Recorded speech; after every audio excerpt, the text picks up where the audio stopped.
ओम शांति। आज के बाबा के अव्यक्त महावाक्य हैं 15 तारीख के। रिवाइज कोर्स की मुरली 18/11/93। आज की मुरली का सार है संगम युग के राज दुलारे सो भविष्य के राज्य अधिकारी। संगम युग के राज्य दुलारे सो भविष्य के राज्य अधिकारी।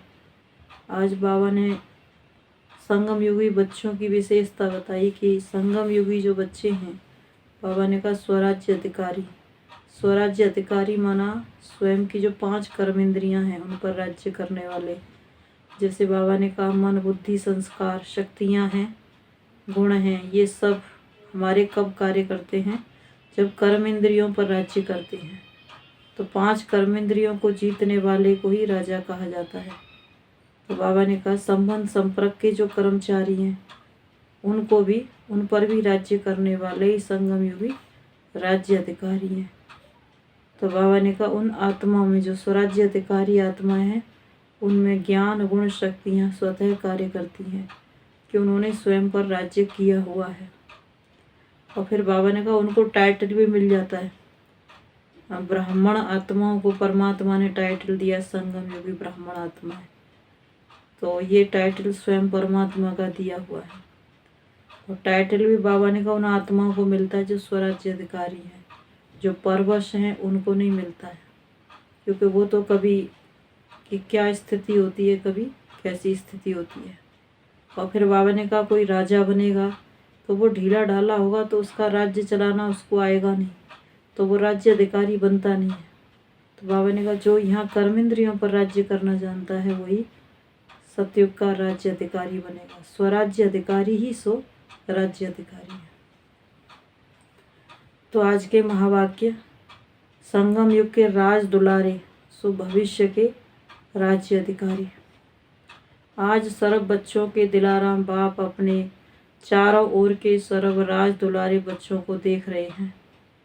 हर एक बच्चा दिलाराम के दुलार का पात्र है। यह दिव्य दुलार परमात्म दुलार कोटों में कोई भाग्यवान आत्माओं को ही प्राप्त होता है।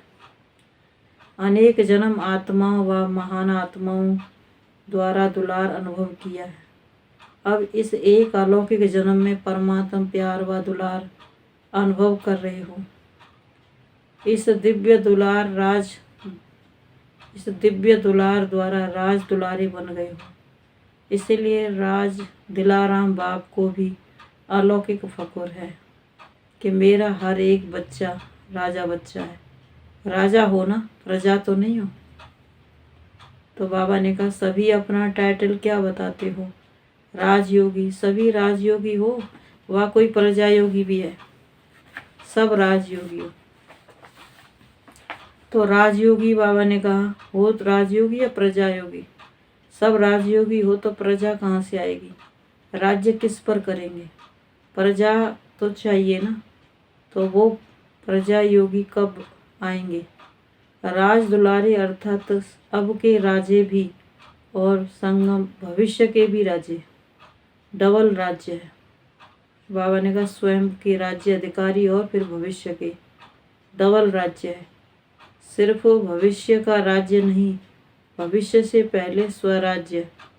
अब स्वराज्य अधिकारी बने हो, अपने स्वराज्य के राज्य कारोबार को चेक करते हो। जैसे भविष्य राज्य की महिमा करते हो, एक राज्य एक धर्म सुख शांति संपत्ति संपन्न राज्य है। ऐसे ही स्वराज्य अधिकारी राजे स्वराज्य के राज कारोबार में यह सब बातें सदा हैं। एक है राज्य अर्थात सदा मुझ आत्मा का राज्य इन सर्व कर्म राज्य कारोबारी कर्म इंद्रियों पर है। वह बीच बीच में स्वराज्य की बजाय पर राज्य अपना अधिकार तो नहीं करते। पर राज्य है माया का राज्य। पर राज्य की निशानी है पर अधीन बन जाएंगे। स्वराज्य की निशानी है सदा श्रेष्ठ अधिकारी अनुभव करेंगे। पर राज्य मन पर अधीन व परवश बनाता है। जब भी कोई अन्य राजा किसी राज्य पर अधिकार प्राप्त करता है तो पहले राजा को ही कैदी बनाते हैं, अर्थात पर अधीन बनाता है। तो चेक करो कि एक है राज्य के बीच बीच में माया के राज्य अधिकारी, आप स्वराज्य अधिकारी राजाओं को व आपके कोई भी कर्मेंद्रिय रूपी राज कारोबारी को परवश तो नहीं बना देता है। एक तो है राज्य व दो राज्य है। आप स्वराज्य अधिकारी का लॉ और ऑर्डर चलता है व बीच बीच में माया का भी ऑर्डर चलता है। साथ साथ एक धर्म अर्थात धारणा। तो स्वराज्य का धर्म व धारणा एक कौन सी है? पवित्रता, मन वचन कर्म संबंध संपर्क सब प्रकार की पवित्रता, इसको कहा जाता है एक धर्म अर्थात एक धारणा। स्वप्न मात्र संकल्प मात्र भी ऐसे। तो बाबा ने कहा स्वप्न मात्र संकल्प मात्र भी अपवित्रता अथवा दूसरा धर्म ना हो, क्योंकि जहाँ पवित्रता है वहाँ पवित्रता अर्थात व्यर्थ व विकल्प का नाम निशान नहीं होगा। ऐसे समर्थ सम्राट बने हो वह ढीले ढाले राज्य हो, वह कभी ढीले कभी सम्राट। कौन से राज्य हो? अगर अभी भी छोटा सा एक जन्म का राज्य नहीं चला सकते हो, 21 जन्म का राज्य, तो 21 जन्म का राज्य कैसे प्राप्त करेंगे? संस्कार अब भर रहे हो, अभी के श्रेष्ठ संस्कार से भविष्य संसार बनेगा। तो अभी से एक राज्य एक धर्म के संस्कार भविष्य संसार का फाउंडेशन है। तो चेक करो सुख शांति संपत्ति अर्थात सदा हद की प्राप्तियों के आधार पर सुख है व आत्मिक अतीन्द्रिय सुख शांति, आत्मिक अतीन्द्रिय सुख परमात्म सुखमय साथ राज्य है। साधन व सेलिब्रेशन व प्रशंसा के आधार पर सुख की अनुभूति है व परमात्म राज्य पर अतीन्द्रिय सुखमय राज्य है। इसी प्रकार से अखंड शांति, किसी भी प्रकार की अशांति की परिस्थिति अखंड अशांति को खंडित तो नहीं करती है। अशांति का तूफान चाहे छोटा हो चाहे बड़ा हो, लेकिन स्वराज्य अधिकारी के लिए तूफान अनुभवी बनाने के उड़ती कला का तोहफा बन जाता है। लिफ्ट ही गिफ्ट बन जाए, इसको कहा जाता है अखंड शांति। तो चेक करो अखंड शांति धाम, बाबा ने कहा चेक करो अखंड शांतिमय स्वराज्य है, ना कभी भी शांति खत्म ना हो, आत्मा अपने स्वधर्म में रहे। ऐसे ही संपत्ति अर्थात स्वराज्य की संपत्ति ज्ञान गुण शक्तियाँ, इन सर्व शक्तियों से संपन्न स्वराज्य अधिकारी हैं। संपन्नता की निशानी है। संपन्नता अर्थात सदा संतुष्टता, अप्राप्ति का नाम निशान नहीं। हद के इच्छाओं की अविद्या, इसको कहा जाता है संपत्तिवान। और राजा का अर्थ ही है दाता। अगर हद की इच्छा व प्राप्ति की उत्पत्ति है तो वो राजा की बजाय मांगने वाला बन जाता है। इसलिए अपने स्वराज्य अधिकार को अच्छी तरह से चेक करो कि मेरा स्वराज्य एक राज्य एक धर्म सुख शांति संपन्न बनना है कि अभी तक बन रहे हैं। अगर राजा बन रहे हो तो अब राज्य अधिकारी स्थिति नहीं है, तो उस समय क्या हो, प्रजा बन जाते हो व राजा ना के प्रजा बीच में हो। अभी बीच में नहीं रहो। यह भी बाबा ने कहा कभी क्या बन जाते हो कभी क्या, तो बीच में ना रहो। अभी सोचना नहीं कि अंत में बन जाएंगे।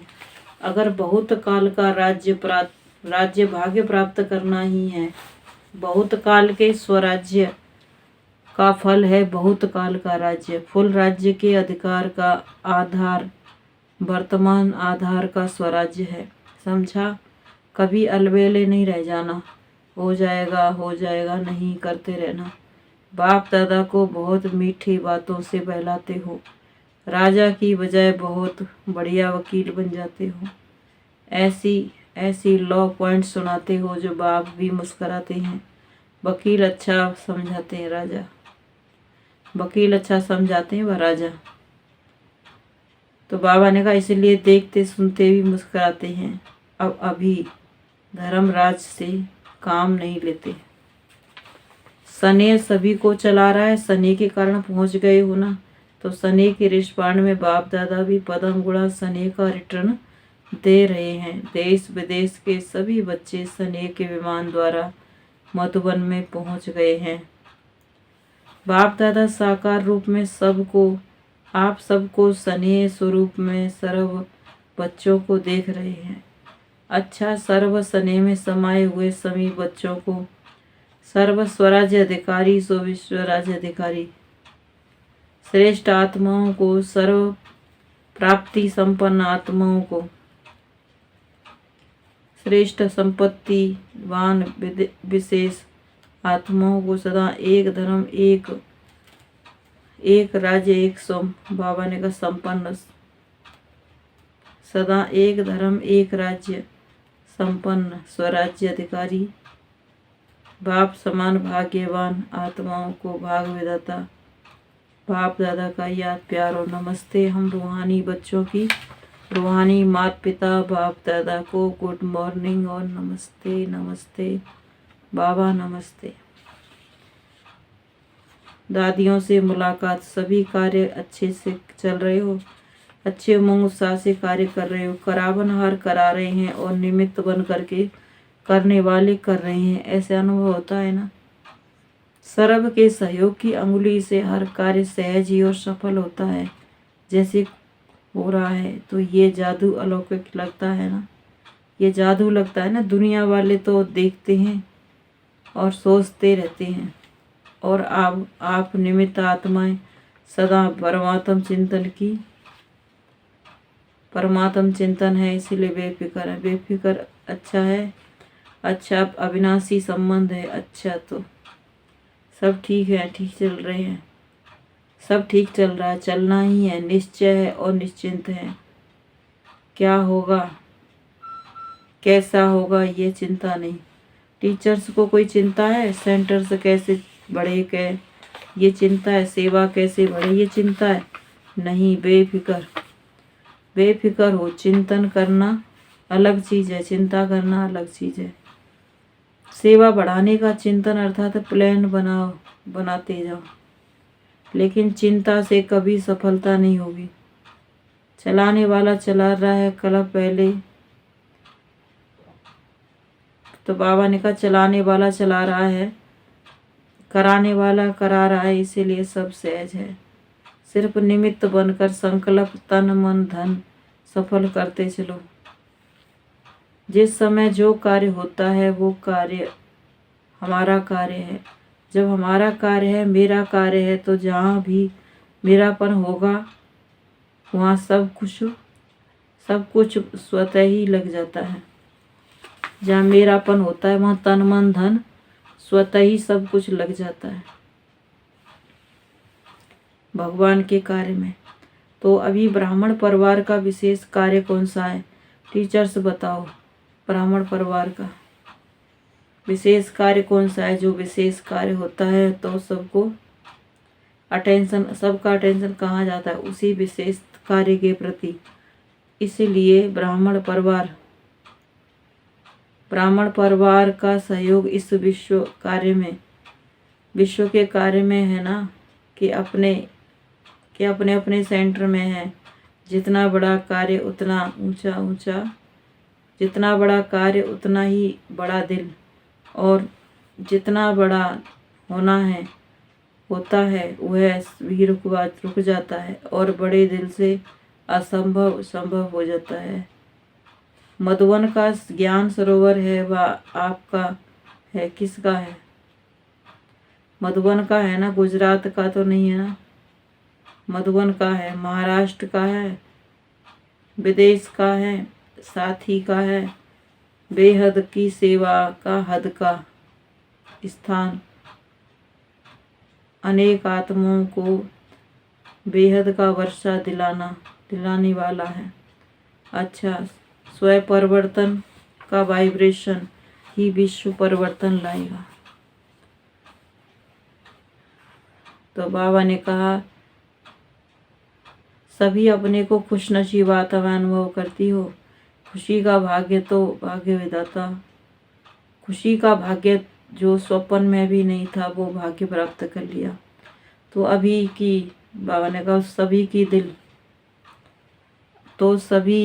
की दिल व सदा ये भरपूर हो। गीत गाती है कि सबसे खुशनसीब हूँ मैं हूँ, यह है मन का मीत मुख का गीत। तो मुख का गीत गाने के लिए मेहनत करनी पड़ती है, लेकिन मन का गीत बजता है जब से बड़ा खजाना है, खुशी का खजाना है। क्यों खुशी नहीं तो खुशी का खजाना बड़ा है, क्योंकि खुशी तब होगी जब प्राप्ति होती है। अगर अप्राप्ति है तो कितना भी कोई भी खुश रहने के लिए कहे, कितना भी आप ऑफिशियल खुश रहने की कोशिश करें, लेकिन रह नहीं सकते।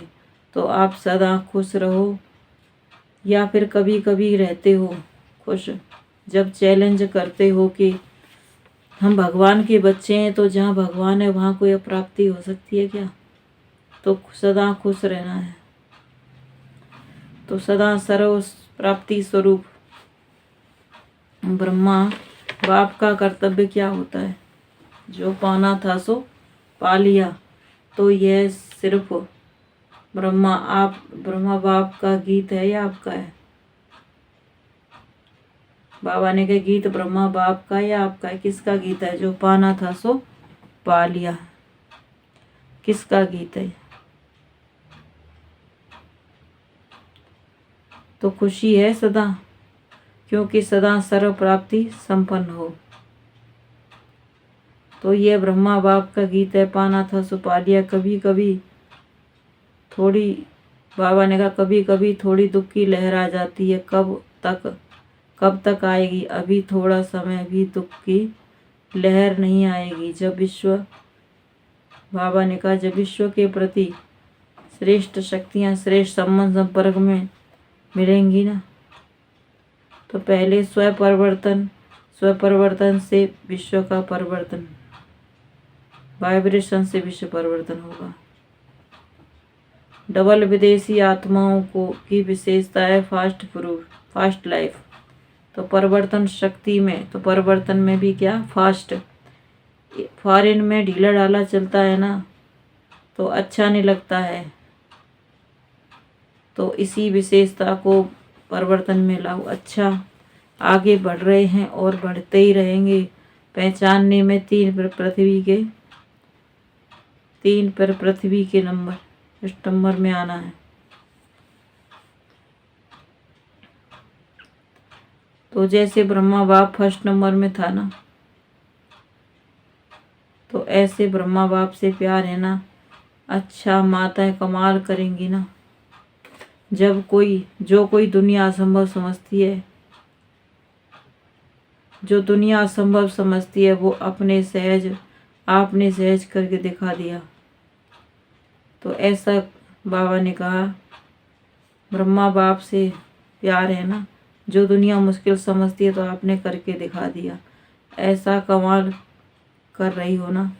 दुनिया वाले समझते हैं कि माताएं निर्बल हैं, कमज़ोर हैं, कुछ भी नहीं कर सकती हैं। आप असंभव को संभव कर रहे हो। विश्व कल्याण में आगे, सबसे आगे मानो तीव्र। पांडव क्या कर रहे हैं? असंभव को संभव कर रहे हैं। पवित्रता को अपवित्रता, असंभव को संभव कर रहे हो। पवित्रता का झंडा लहरा रहे हो, हाथ में अच्छी तरह ले रहे हो। तो बाबा ने कहा हाथ में अच्छी तरह से झंडा पकड़ा है या कभी नीचे गिर जाता है? सदा पवित्रता की चैलेंज करनी है तो झंडा लहराता रहेगा। रोज अमृत वेले कंबाइंड स्वरूप एनर्जी में, रोज अमृत वेले कंबाइंड स्वरूप की स्मृति का तिलक लगाओ। सदा अपने आप को सहज योगी अनुभव करते हो। कितनी भी परिस्थितियां मुश्किल अनुभव कराने वाली हूँ, लेकिन मुश्किल को सदा अपने को सदा योगी अनुभव करते हो। कितनी भी परिस्थितियाँ आ जाएं, मुश्किल अनुभव करने वाले भी हैं, लेकिन बाबा ने कहा सदा मुश्किल तो नहीं लगता है।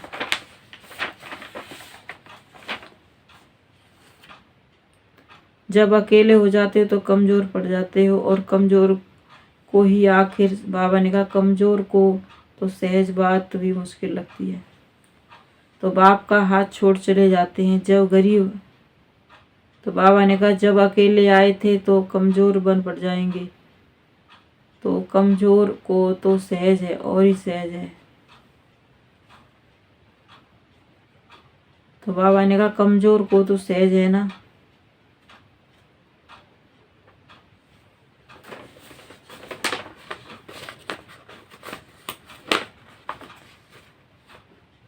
तो कमज़ोर को सहज भी मुश्किल लगती है, इसीलिए बाप दादा ने पहले भी सुनाया कि सदा कंबाइंड रूप में रहो।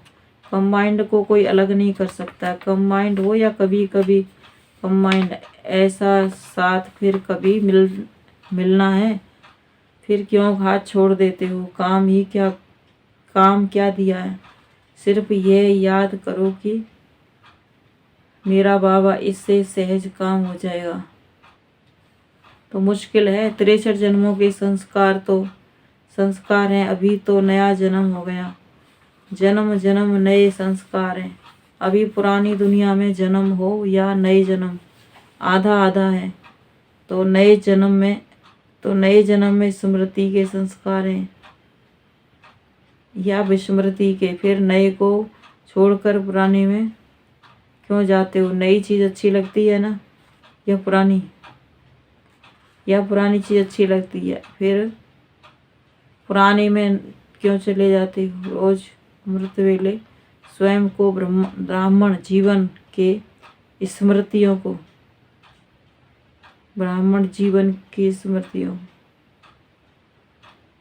तो बाबा ने कहा तिलक लगाते हो, स्मृति का तिलक लगाओ। जैसे भक्त लोग तिलक जरूर लगाते हैं, तो आप स्मृति का तिलक लगाओ। वैसे भी देखो, माताएं जो तिलक लगाती हैं वो साथ का तिलक लगाती हैं। तो सदा स्मृति रखो कि हम कंबाइंड हैं, स्मृति का तिलक लगाओ। वैसे भी देखो, माताएं तिलक लगाती हैं, तो सदा स्मृति में रखो कि हम कंबाइंड है। तो इस साथ का अनुभव सदा लगाओ, सदा का तिलक लगाओ। बाबा ने कहा बाबा के साथ का। अगर युगल होगा तो तिलक लगाएंगे, अगर युगल नहीं है तो तिलक नहीं लगाएंगे। यह साथ साथ का तिलक है। तो रोज स्मृति का तिलक बाबा ने कहा लगाते हो या भूल जाते हो? अगर युगल नहीं बनते हो तो तिलक नहीं लगाएंगे। तो बाबा ने कहा कभी बुलाना, अगर कभी लगाना भूल जाते हो, कभी मिट जाता है तो स्वाग हो जाता है। साथ होता है, वह कभी भूलता नहीं है। तो साथी को सदा साथ रखो। अच्छा, ये ग्रुप सुंदर गुलदस्ता लाया है, वैरायटी फूलों का गुलदस्ता शोभनिक है, अच्छा है। तो सभी हो। बाबा ने कहा जहाँ से भी आए हो सभी एक दो से प्यार है, सभी संतुष्ट हो ना, सदा साथ हैं और सदा संतुष्ट हैं। बस यही एक शब्द रखना पड़ता है कि कंबाइंड रहना है और सदा बाबा को कंबाइंड रखना है। तो सभी संतुष्ट हो ना, बस यही एक शब्द याद रखना, कंबाइंड। और सदा ही कंबाइंड बनकर साथ चलो। तो बाबा ने कहा कंबाइंड बन साथ जाएंगे, लेकिन साथ जाएंगे और साथ रहेंगे, चलेंगे, साथ जिएंगे। साथ बाबा ने कहा चलेंगे, साथ रहना है, साथ चलेंगे।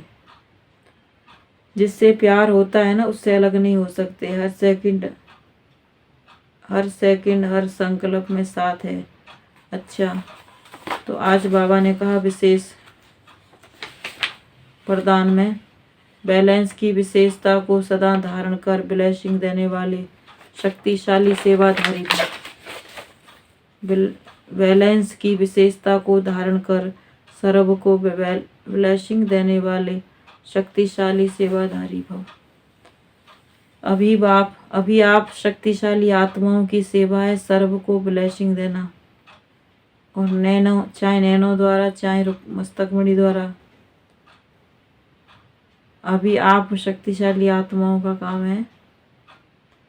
तो बाबा ने कहा सेवा के प्लेन्स बनाना, चाहे नैनो से, चाहे वाणी से, चाहे मस्तक से। तो बाबा ने कहा कमाल किए। जैसे साकार को लास्ट कर्मातीत स्टेज के रूप में देखा, कैसे बैलेंस की विशेषता थी और ब्लेसिंग भी थी, तो मेहनत भी कम और सफलता ही सफलता, रिजल्ट ज़्यादा। तो आत्मिक उन्नति स्वरूप से आपको सबको ब्लेसिंग देते चलो। बाबा ने कहा दुआएं देने लेने में कोई खर्चा नहीं है। स्लोगन है विस्तार को कमांड रखकर मैं विस्तार को, स्लोगन है विस्तार को सेकंड में समाकर ज्ञान के सार का अनुभव कराना ही लाइट हाउस बनना है। विस्तार को सेकंड में समाकर ज्ञान के सार का अनुभव कराना ही लाइट हाउस बनना है। सूचनाएं आज मास का तीसरा रविवार है। सभी राजयोगी तपस्वी भाई बहनें शाम को 6:30 से 7:30 बजे तक विशेष योग अभ्यास के समय लाइट माइट स्वरूप में स्थित रहे लाइट हाउस बन पूरे ग्लोब पर शांति और शक्ति की प्रकाश फैलाएं। तो आज की मुरली का सार था संगम युग के राज दुलारे सो भविष्य के राज दुलारे। ओम शांति।